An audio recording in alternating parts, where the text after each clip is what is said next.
have a number of shows that we do here, and some of them are just kind of screwing around, and then some of them are serious business. And today we're on serious business once again. This is being recorded on October 19th. It's a Thursday of 2023, and we're talking cybersecurity. And it could not be more important to talk about that right now with some of the trends that are out there. But there's a group of companies that are coming together to kind of, take some of that fear and some of that mystery out of cybersecurity, and it's called the Cyber Collective. Vince Mazza is with Guard Street here on WJOB and JED TV. You've seen him before, but he's here again, and we're going to go in about the Cyber Collective. How are you doing, man? Oh, living the dream. How are you doing? Vince Mazza, CEO of Guard Street and a Loras College graduate, right? That's great. Right? Yeah, and to your right is? Andrew Smith with Gallagher Cyber Liability Practice. Big Ten? Big Ten, Michigan State. Go green. They got a good computers programs up there?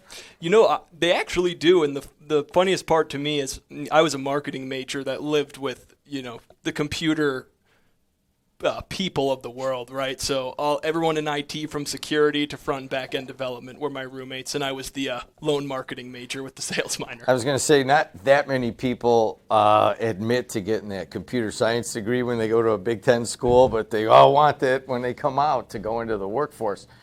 Vince, you are with Pulse Technology. Vince Maselli. Vince is also a Big Ten guy, right? University of Iowa. Yeah, and to put it into context, here in Northwest Indiana, Pulse bought Kramer and Leonard, and they bought McShane's, and you see all of their billboards up and down I-94, and you guys really made an investment here in Northwest Indiana, which we love to see, and I'm surprised some of the small business and some of the economic alliance people aren't listening to you and coming over here because they want to meet you, but you guys have spent a lot of money here, and we appreciate that. Yeah, absolutely. I mean, Northwest Indiana's been really good for us. We've been down here now since 2015, and since then we've, moved a couple times, and now we just made a nice investment in Maryville, right down the street here, into our new headquarters, which should be our home for the foreseeable future. So I'm Jim Diedlow. We are in the Strachan Van Til studios here, but we are on the campus of Purdue Northwest. And we do a lot of this. We talk about different topics, and just about any topic has a show. All we can say to you and your business or your organization is tell your story somewhere. Of course, you can always do it here. We talk a lot about cybersecurity over the years here, mainly driven by Vince Mazza of Guard Street.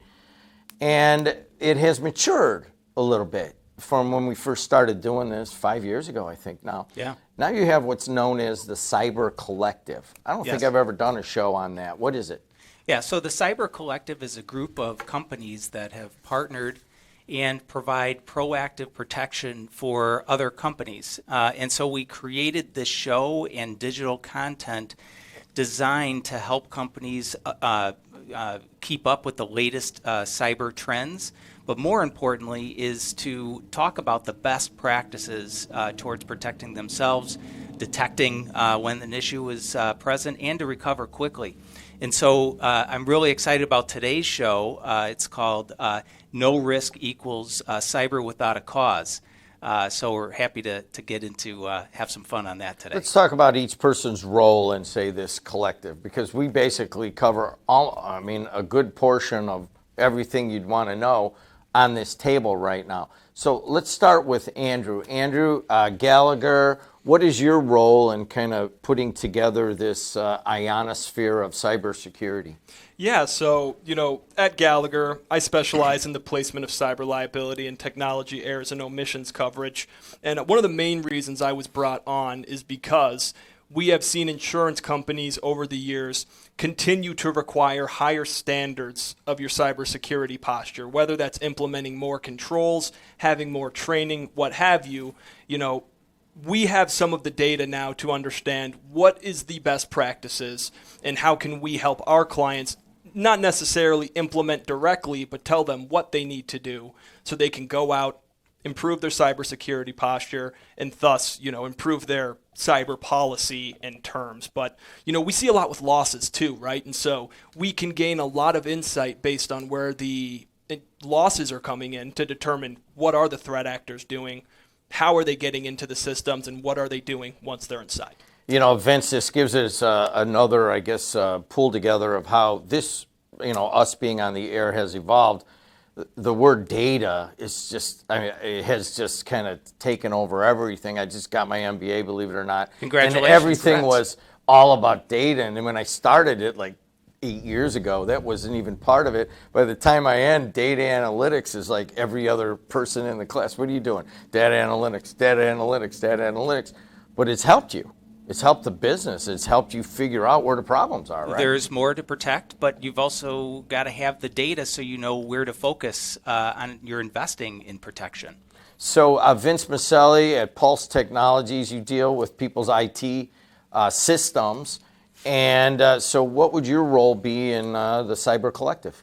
Yeah, absolutely. So, the three of us, kind of a powerhouse here, but I see us, we're basically the Navy SEALs on the ground, taking care of anything and everything IT related for people's businesses. And shout out to Kyle for the Navy SEALs. That's what he calls us. It's great.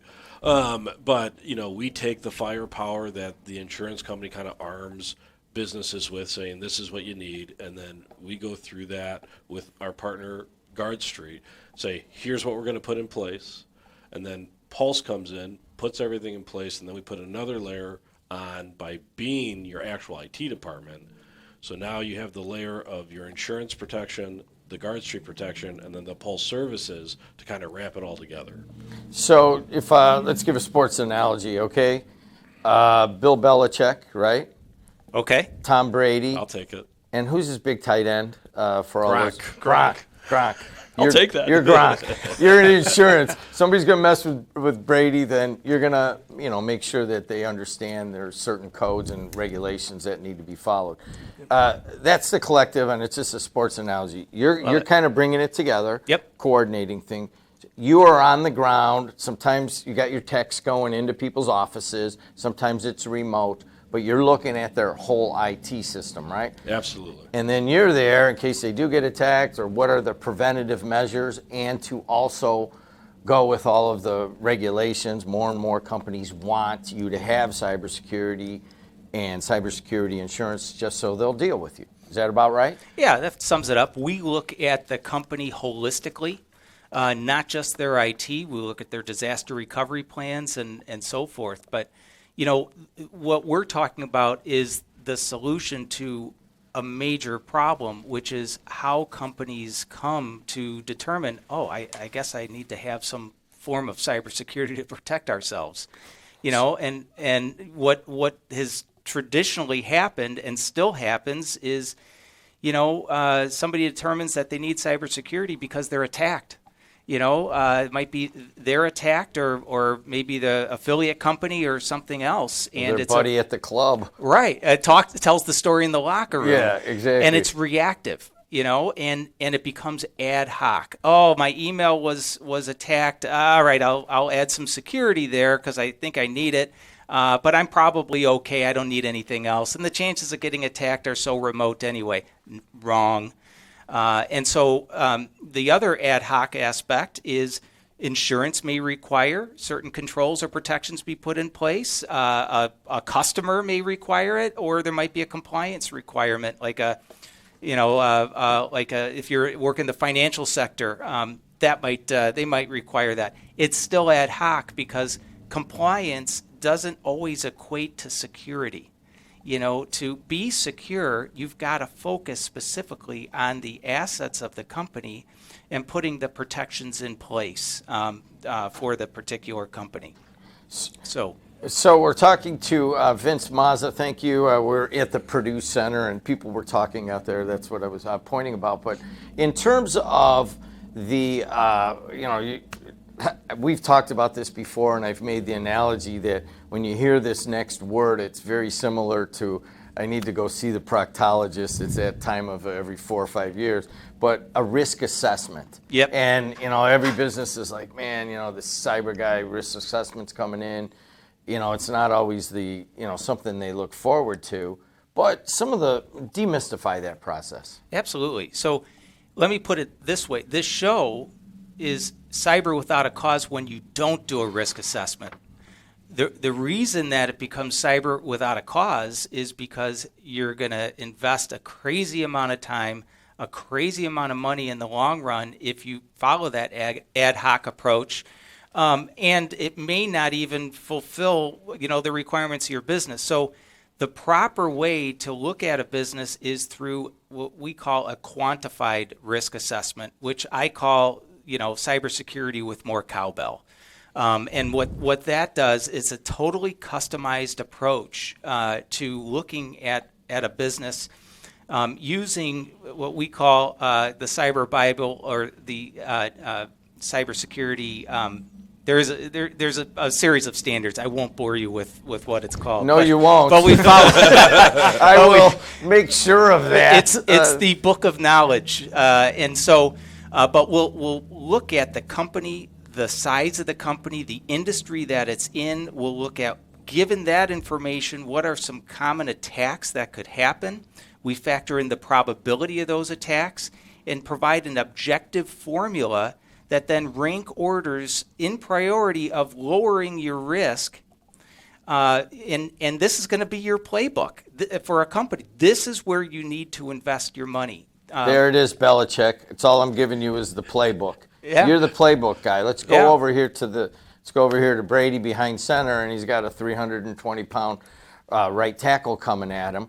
So you come in. Let's just set a scenario, okay? You come into a company, and they say, hey, can you set up our IT, and we want to do this and that and this. And then all of a sudden you're like, are you guys doing a risk assessment on this stuff?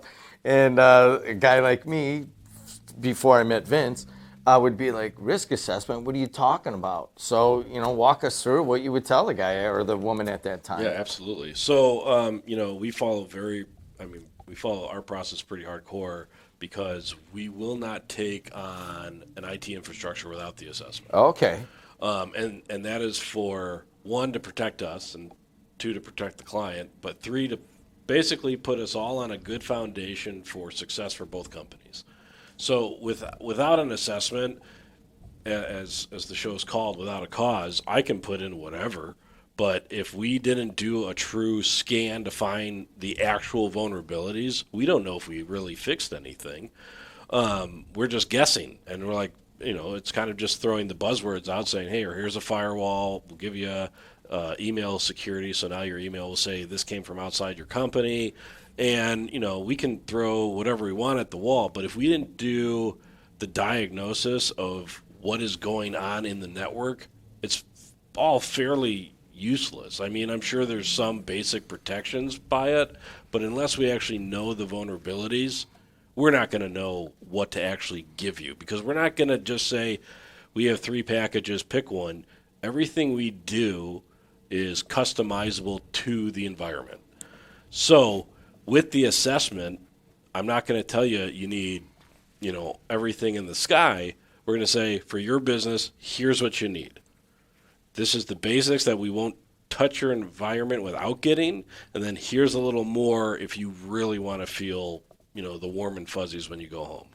Thank you so much for making that simple, okay? Because the two guys to your left here are a little bit deeper into their various occupations, but I appreciate that. You basically, on this quantified assessment, using data and using vulnerabilities, looking for some of the holes and stuff like that, you can give them, start here, we have to have this, and then there's a few things you might want to think about, right? Yeah, and absolutely. So people will take them on the continuum. Yeah, I mean, I know guys that will come in here and give me everything, and then other ones are going to just say, hey, listen, let's just get started, let's do this, and then we'll think about it. And that I imagine, is often the approach. Is like, all right, give me what I have to have, and then we'll kind of add them later. Do people do that? Yeah, absolutely. So when we come in, we'll give them, here's everything that you should do.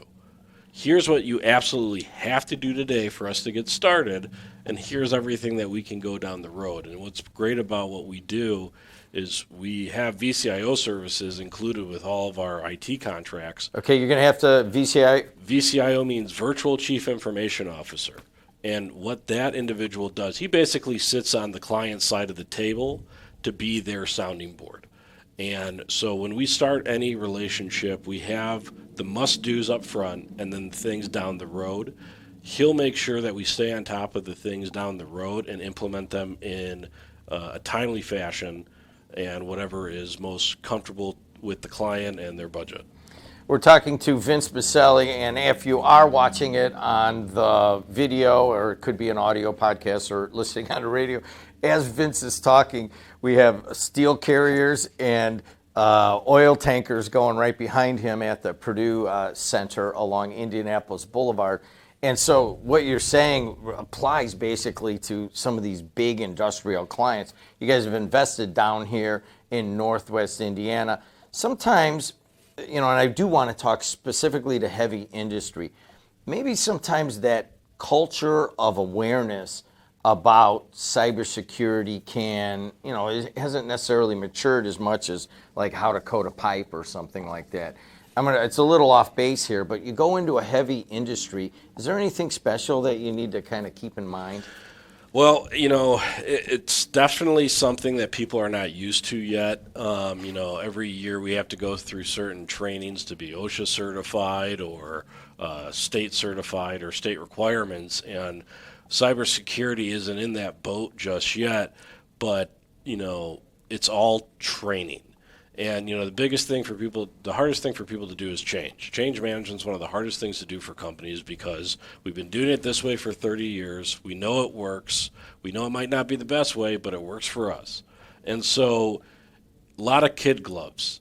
And really, we will talk with employees, explain the importance of why we're doing security awareness training as part of the package.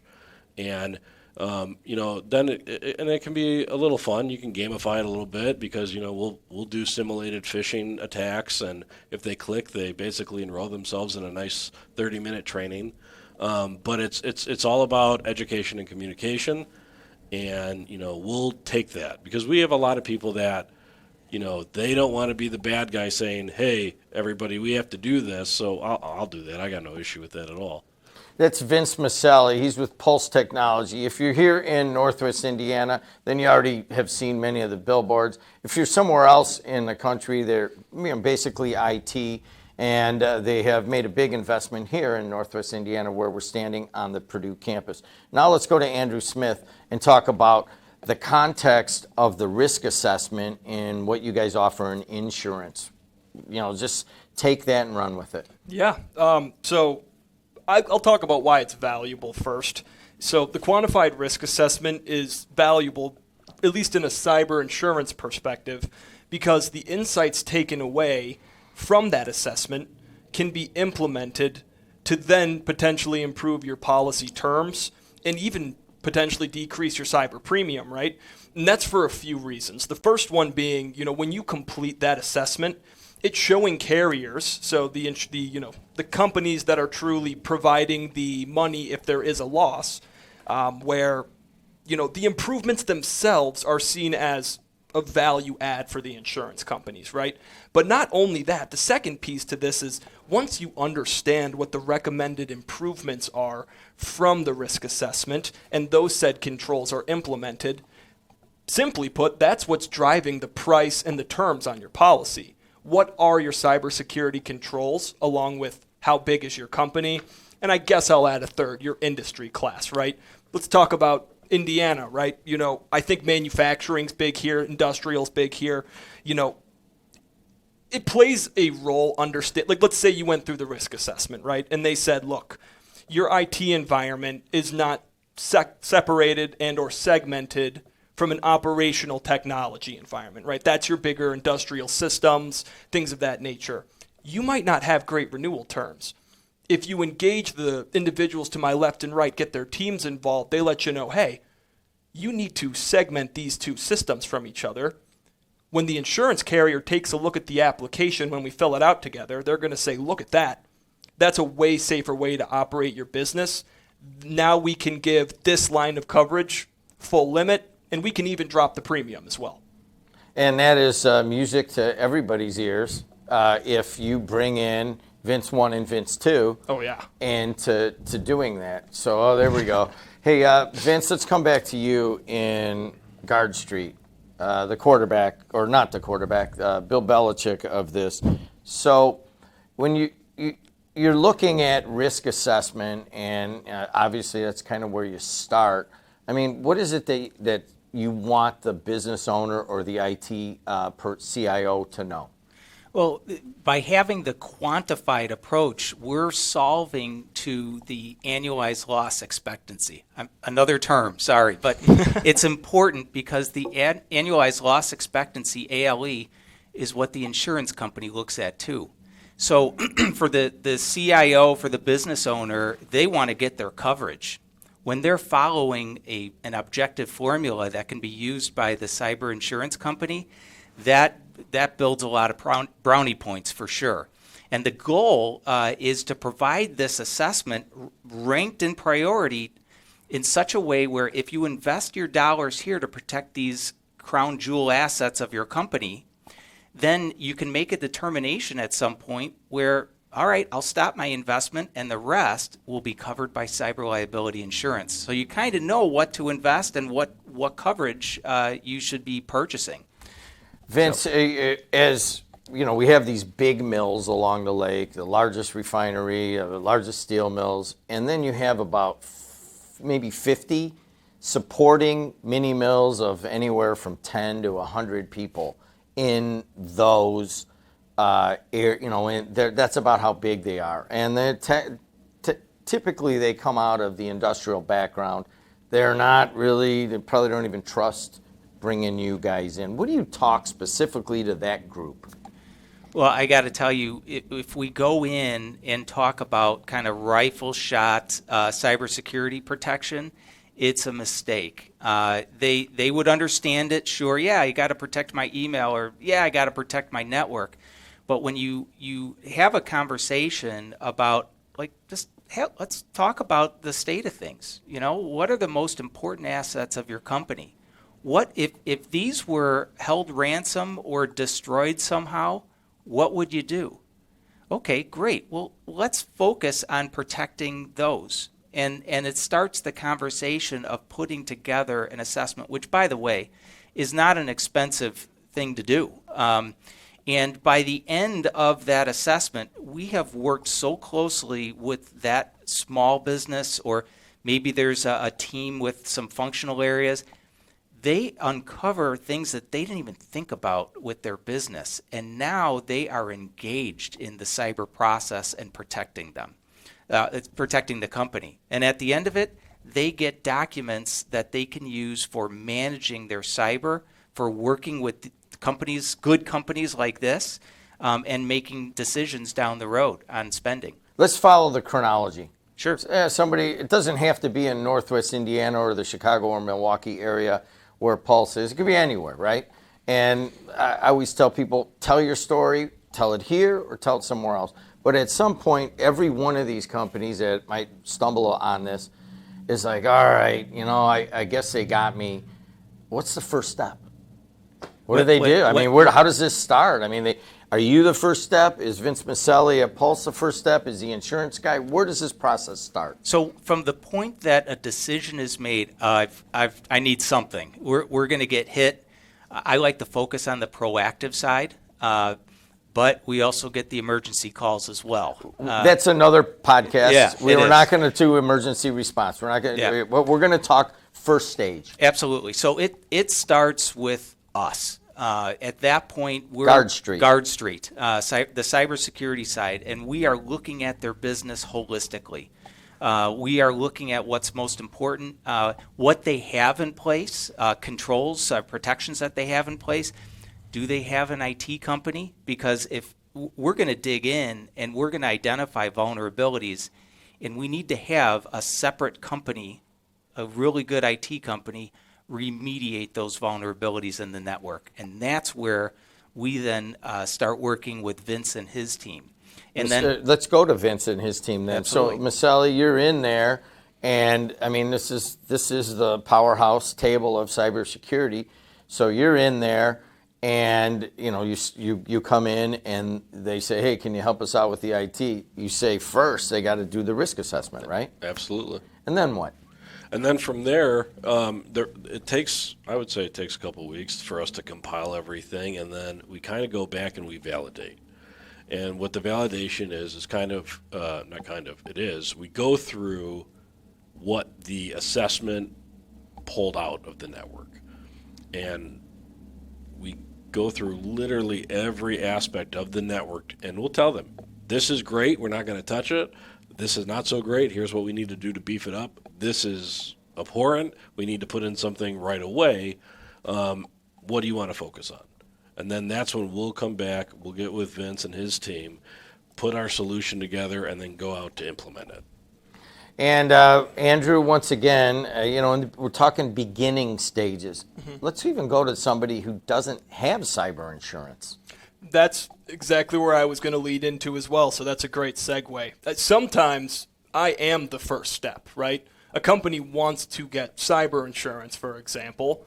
A lot of times we see it potentially for contractual reasons. They want to get X, Y, or Z deal done. They can't do it without having cyber insurance in place.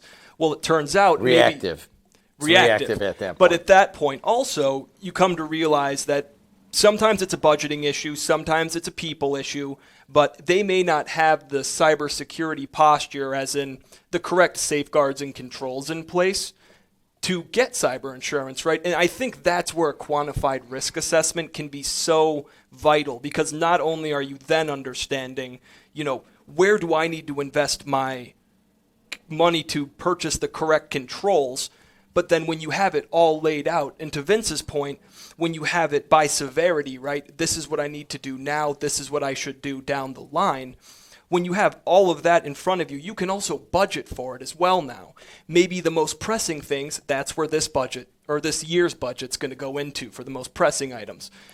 As we continue to evolve, we can continue to focus budgeting on, those line items that go farther down the severity list. Vince, final comments. Vince Mazza, if you're looking on the, if you're just on audio, because both the two Vinces, just to give a visual, are two bald guys on the end of each table, and the camera going back and forth could be confusing. But Vince, you're going right back to the basics of a risk assessment. It's kind of where it starts, right? That's right. And setting up your what we call cyber hygiene. And that's cyber hygiene. Cyber hygiene. I like that. Looking at the 4 P's of cybersecurity, setting up the processes, protecting your people, having the protection technology in place, and setting up partnerships. And that's what the Cyber Collective is all about. And just somebody wants to say, all right, you got me. They can go to guardstreet.com and Absolutely. look at the blogs and look at this show and look at some of the other ones that you've done. That's a good place to start, It's right? a great place to start, or give us a call. There you go. Yeah. Andrew Smith, thanks for coming down. Sorry that you went to Michigan State. And Vince Maselli went to Iowa. And the only thing that I've ever really met out of there is MFA majors. So it's good to see somebody in business coming out of, they're known for their writing workshops. I do want to point out that the COO of his company, Dan, is a fellow Loras College Oh, Duhawk. really? So there is somebody that's else. a good. So there is somebody else in America who went to Loras, right? Okay, good enough. If you can't get into Notre Dame, just start looking at Loras. That's what that is, right? Oh, it's the reverse for sure. Oh, it is. Hey, guys, thanks so much. I know it's a lot to plow through, and there's a series of these. So one of these, my favorite, is the emergency response. And I've taken a number of tabletops on that and have gone through a number of the nightmarish situations, which we didn't want to, we kept it positive here. But when we do that one, we will go through some of the situations. And that kind of scares people straight. Next thing you know, they got a risk assessment 2 days later. You know what I mean? But thanks so much. It's been a lot of fun. Thank you. All right, guys.